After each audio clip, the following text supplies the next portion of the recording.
Debbie Marcoux is licensed by the Department of Financial Protection and Innovation under the California Residential Mortgage Lending Act, NMLS ID 237926. Also licensed in Arizona 0941504, Florida L076508, Georgia 69178, Idaho MLO 208023796, Illinois 031.0058339, Missouri, North Carolina I210940, Nevada 57237, Oregon, Tennessee 184373, Texas, Washington MLO 237926.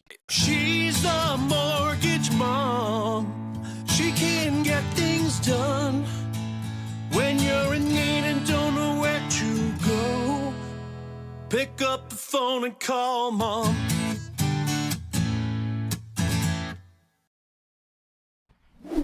All right, so welcome to Mortgage Mom Radio. I'm Debbie Marcoux. I am the Mortgage Mom.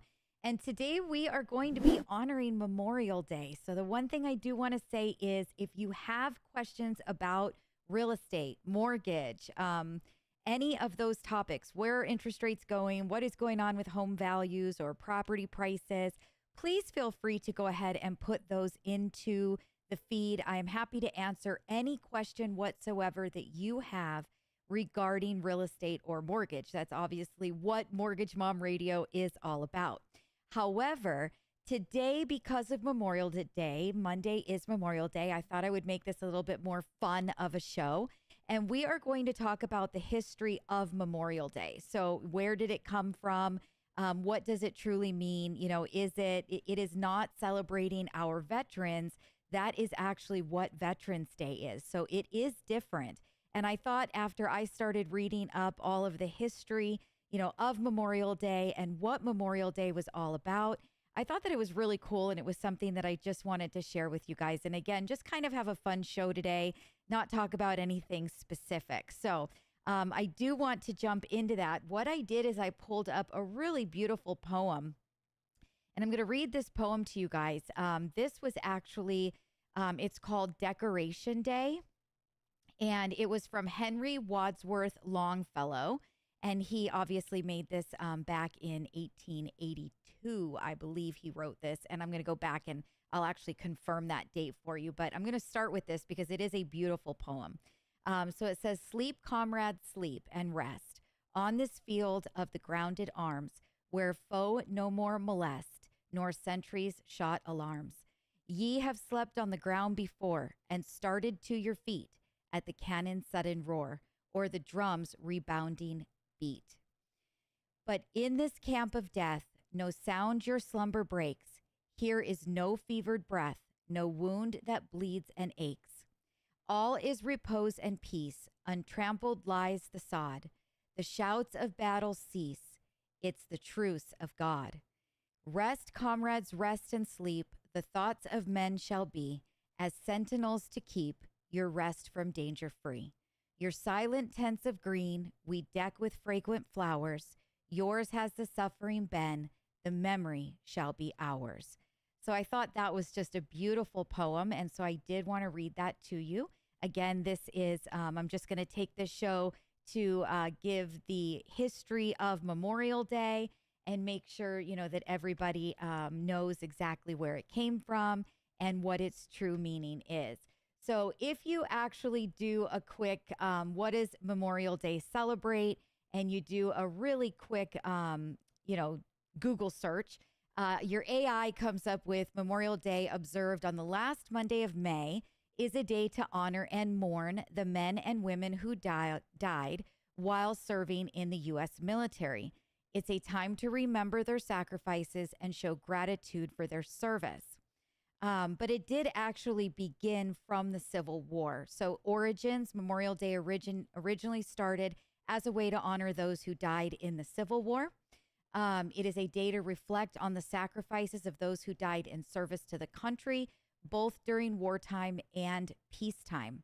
It's not the same as Veterans Day, as I just mentioned before. While both holidays honor military personnel, Memorial Day specifically remembers those who died while serving, while Veterans Day acknowledges all those who have served in the U.S. military. And then the flag display the flag is typically displayed at half staff until noon, then raised to full staff until sunset on Memorial Day. So if you didn't know that before, now you do. And then the public observance, many communities hold memorial services, parades, and other events to honor the fallen. But I do want to kind of get into where did Memorial Day start and how did it begin? And it had a lot to do with decorating the graves of the servicemen who died during the Civil War on both sides of, the South and the North. So I did pull up a Memorial Day history.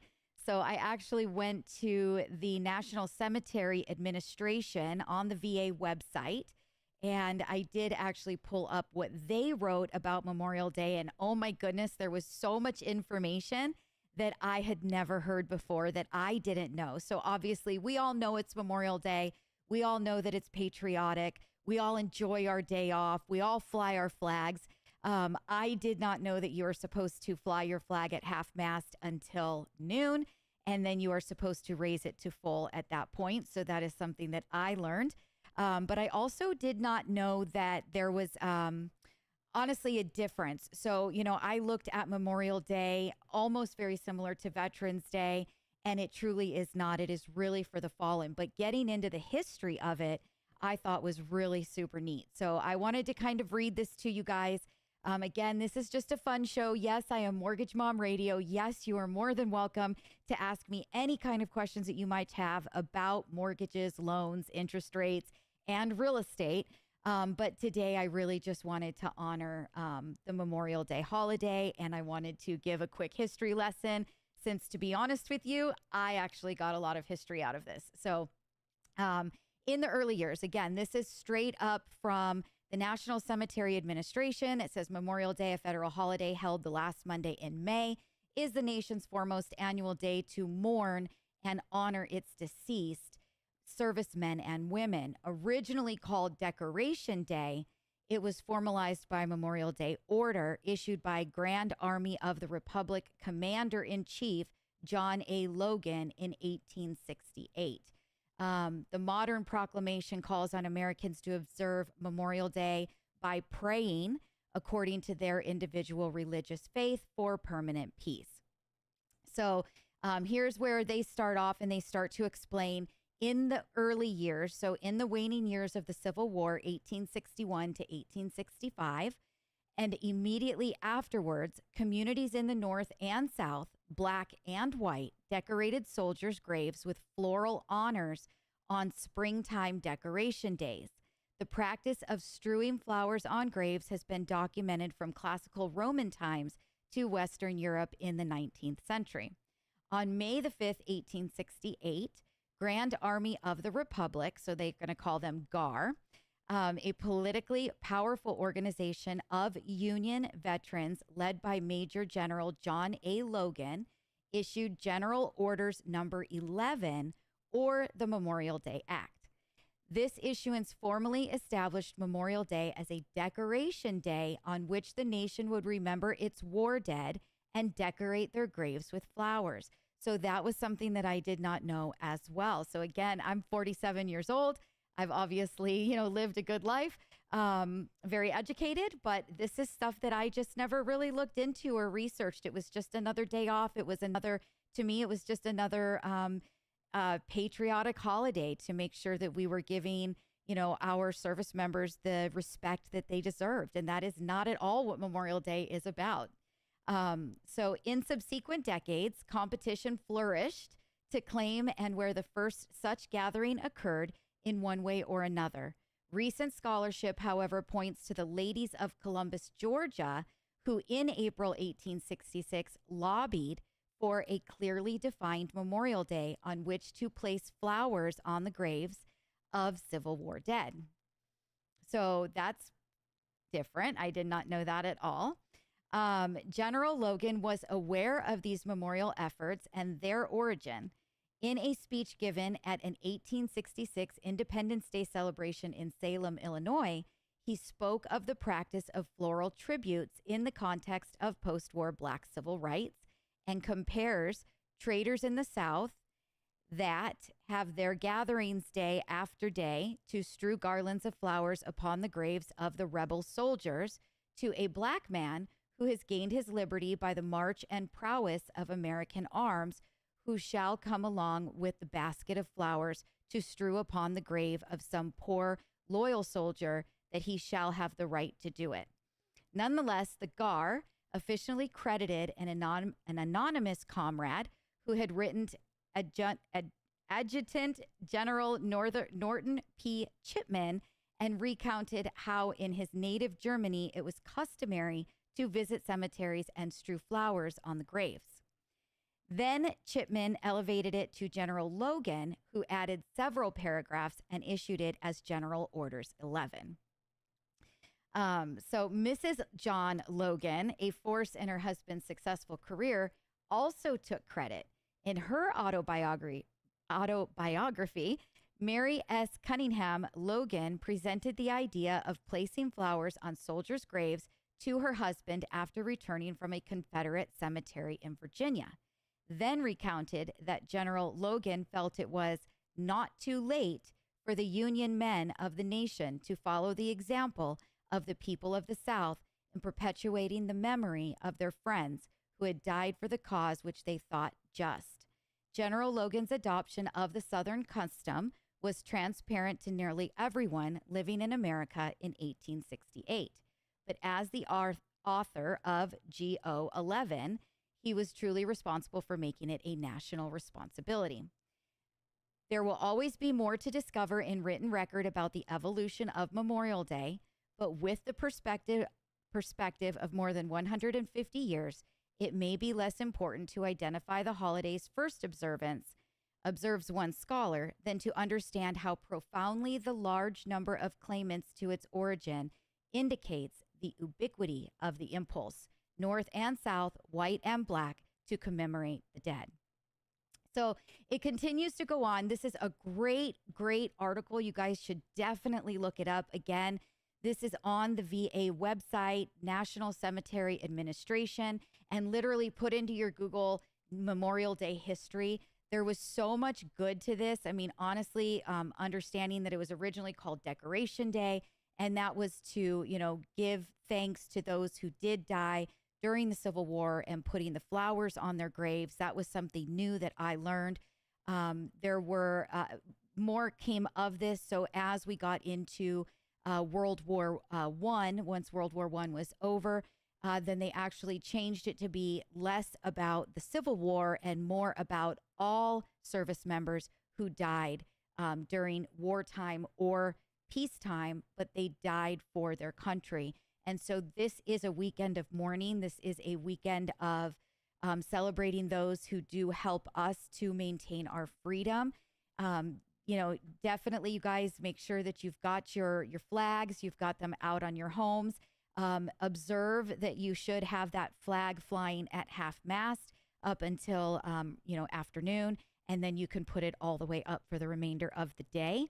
And so, again, that is to, give the thankfulness to, those service members that have made our freedoms that we hold so dear. So, again, this is a mortgage show. I wouldn't usually do a show like this on a normal Wednesday, but because Memorial Day is on Monday and we're all looking forward to the long weekend, everybody is getting ready. They've got plans. They might be going out of town. This is the very first official boating weekend of the season for many of you that don't live in the West. So if you guys live in the Midwest or on the East Coast, a lot of times this is the very beginning of the boating season, the summer season. So a lot of people are going away. A lot of people are getting their things together and packed up, and they're enjoying their day off on Monday. And I just thought that it would be really nice to bring you guys that quick history of what Memorial Day is truly all about. And, I learned something new by researching it. It's, you think that you know things and you think that you know what particular holidays are all about. But I got a really great history lesson. There was also a really awesome poem that was done by Paul Laurence Dunbar. And it actually said that he was born in 1872 and the author of numerous collections of poetry and prose, was one of the first African-American poets to gain national recognition. And he actually wrote an ode for Memorial Day. So I'm going to close the show with this if I don't see, anybody else logging in or actually asking any questions. So this is Ode for Memorial Day, again by Paul Laurence Dunbar.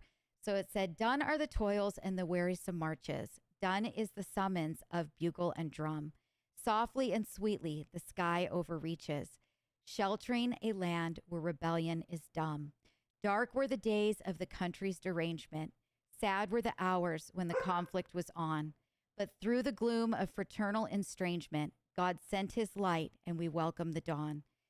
O'er the expanse of our mighty dominions, sweeping away to the uttermost parts, peace the wide flying on untiring pinions, bringeth her message of joy to our hearts. Ah, but this joy which our minds cannot measure, what did it cost for our fathers to gain? Bought at the price of the heart's dearest treasure, born out of travail and sorrow and pain. Born in the battle where fleet death was flying, slain with saber stroke, bloody and fell. Born where the heroes and martyrs were dying, torn by the fury of bullet and shell. Ah, but the day is past, silent the rattle, and the confusion that followed the fight. Peace to the heroes who died in the battle, martyrs to truth and the crowning of right. Out of the blood of a conflict fraternal, out of the dust and the dimness of death, burst into blossoms of glory eternal, flowers that sweeten the world with their breath. Flowers of charity, peace, and devotion bloom in the hearts that are empty of strife. Love that is boundless and broad as the ocean leaps into beauty and fullness of life. So with the singing of peons and quarrels, all with the flag flashing high in the sun, place on the graves of our heroes the laurels which their unflattering valor has won. So again, I just thought that was absolutely beautiful. That was Paul Laurence Dunbar. And I just wanted to make sure that I gave honor where honor was due. I can see that Annette jumps on. She says, thank you for the history lesson. I should know this. My daughter served in the Army for 16 years. We all have servicemen and women that are close to us, whether they're family, friends, children, or, even parents or grandparents. But again, I didn't realize that Memorial was for the fallen. And that is something that I probably should know because my brother-in-law that was National Guard for many years, he would always come to our house. We would hang out. We'd have a pool party and, he'd have a couple to drink. And his big thing would be like, I'm drinking to the fallen. And that was his big thing that he would scream every time. So, it was really cool to actually read up on this, to do the history myself, to give myself the lesson. And I just thought I would share. So I hope that you guys all enjoy your long weekend. I hope you love it. You enjoy it. You have fun with your friends and with your family. Remember, every Wednesday at 1 p.m. Pacific time, I do get on. I am live. If you want to know when I go live, text the word LIVE, LIVE, to 844-935-3634. That's 844 We Lend for You, WELEND, and the number 4. That is the number to call my office. So if you have any lending needs or real estate needs whatsoever, I am here to help you. I'm here to answer those questions. The website is mortgagemomradio.com. And I am on every Wednesday. So I do want to give you guys a quick preview. I know that there are a lot of people real recently that have been reaching out with questions about reverse mortgage, whether you are younger and your parents are thinking about getting a reverse mortgage. And I've had many call and have questions because they are worried that their parents are going to get into something that is terrible, something that they shouldn't do. They're not exactly sure how it works. We are going to talk reverse mortgage next week because there are some new products and programs that are really nice. Reverse mortgages, typically you need to be at least 62 years old or older. There's actually some new programs now that will allow you to be 55. So you can be younger than 62. So you could actually get in a reverse mortgage at the age of 55. And they are allowing them to go up to higher loan limits, take out a little bit extra cash out. Reverse mortgages, again, have not always had the greatest stigma. But they did make some major changes to the reverse mortgage programs back during our Great Recession, during the CFPB and all of the Dodd-Frank Act, all the rules and regulations that were put into place. So reverse mortgages are not horrible by any means. They're actually a very great retirement vehicle. But if you have a loved one that has been talking reverse mortgage, or you think it might be good for your parents, or if you have been thinking about possibly taking a reverse mortgage yourself, not sure, you might have been thinking about a home equity line of credit, a home equity agreement, maybe a reverse mortgage. You're not quite sure. You need to get some cash out of your home. You didn't think you could get a reverse mortgage because you weren't 62 years old or older. Check out next week's show. So again, make sure you know when I go live. Text the word live to 844-935-3634. That's 844-WE-LEND for you. WELEND and the number 4. You will get a text message right before I go on, but sneak peek, we're going to be talking reverse. So with that, I hope you guys all enjoy your weekend. I hope you have fun with all of your friends and family. I hope you guys barbecue. I hope it is just absolutely fabulous. And I'll see you guys next week, Wednesday, 1 p.m. Pacific time. Talk to y'all real soon. Bye-bye. Debbie Marcoux is licensed by the Department of Financial Protection and Innovation under the California Residential Mortgage Lending Act, NMLS ID 237926. Also licensed in Arizona 0941504, Florida L076508, Georgia 69178, Idaho MLO 208023796, Illinois 031.0058339, Missouri, North Carolina I210940, Nevada 57237, Oregon, Tennessee 184373, Texas, Washington MLO 237926. She's the mortgage mom. She can get things done when you're in need and don't know where to go. Pick up the phone and call mom.